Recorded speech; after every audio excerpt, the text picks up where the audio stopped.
America. If I would have added this, that the government is going to merge with churches under the Democrats, you would have said I was stark raving insane.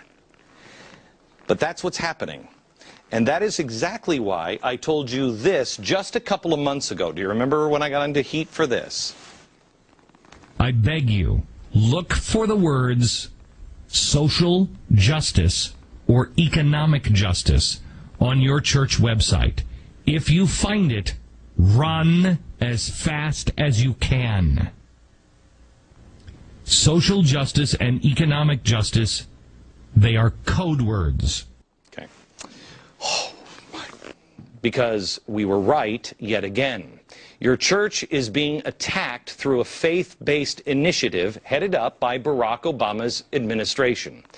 It was quite an amazing smear campaign from the same people that continually accuse me of smearing them when I use their own words against them. We're going to show you their own words again in just a minute, but I want you to keep in mind, they can't have the truth being pointed out to you, the American people. They can't have anyone tell you that your church is possibly being used by progressives and this government to help bring about the fundamental transformation of America. It is happening. Do you remember when George Bush had his faith-based initiative? Okay. The press went crazy. They were hysterical over his attempt to force Christianity down the throats of innocent, unsuspecting, secular Americans. They're going to make us say Jesus just to get a plate of food. Do you remember that? They screamed unconstitutional and separation of church and state and every other ignorant, numbskull drivel that could spill out of their faces. At his very first press conference after taking office, the lovely, talented Helen Thomas asked thank God we keep things on tape, asked this of President Bush. Why do you refuse to respect the wall between the church and state? And you know that the mixing of religion and government for centuries has led to slaughter. I mean, the very fact that our country has stood in good stead by having this separation. Why do you break it down? Led to slaughter. I hope Arianna Huffington hasn't heard that, because she'll immediately say that she's dangerous for using that term. How many times have you heard them say that question to the president now? How times have changed, huh? Bush's opponent in 2004, John Kerry. Here he is this last week on Cap and Trade.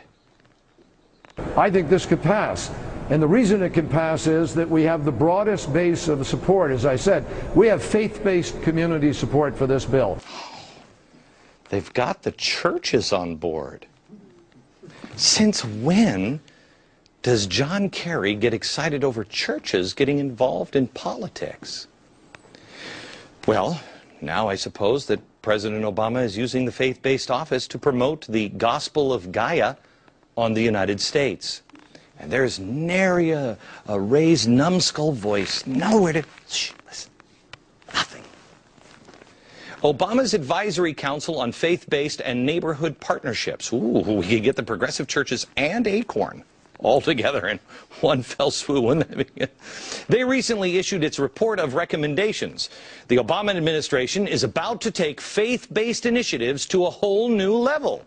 The President's Council envisions the government and religion partnering to push the good news of global warming, climate change, and other green issues. Oh, friends, it's the religion of environmental and social justice. Isn't that great? I'm excited. The council hopes the new EPA Faith Office will also help churches and other nonprofits improve access to financing. Wow, that's good. So we can get the government to merge with churches, they can teach environmental justice and global warming, and then the government will help churches get loans to build green buildings. Even, quoting, establishing a revolving loan program or working with utility companies to help finance greening building projects. Whoa. All you have to do is just join with the government. and all that money can be yours. Now, let's just see if I have this right. On one hand, we have people on the left screaming about the separation of church and state, screaming about getting God in God we trust off the money. If you decide you're going to speak out about politics, you could lose your 501c3 status.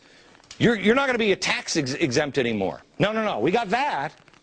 And we have, we'd just like you to help with our little green agenda, and why then maybe we could help build you a brand new chapel. Wow, that's kind of them. The administration's emphasis on faith goes beyond cap and trade. Nancy Pelosi is now asking churches to help her pass immigration reform. Watch. On the subject of immigration, because I think the church is going to have to play a very major role in how people are treated. The cardinals, the archbishops, the bishops that come to me and say, we want you to pass immigration reform, and I said, but I want you to speak about it from the pulpit. I want you to instruct your, whatever the communication is, the people opposing immigration reform are sitting in those pews, and you have to tell them that this is a manifestation of our living the Gospels. Isn't this great? It's almost like we have King George back. He can tell us exactly what the gospel says. Oh, I'm so excited. I won't have to worry about even going to church anymore because our churches will be dead.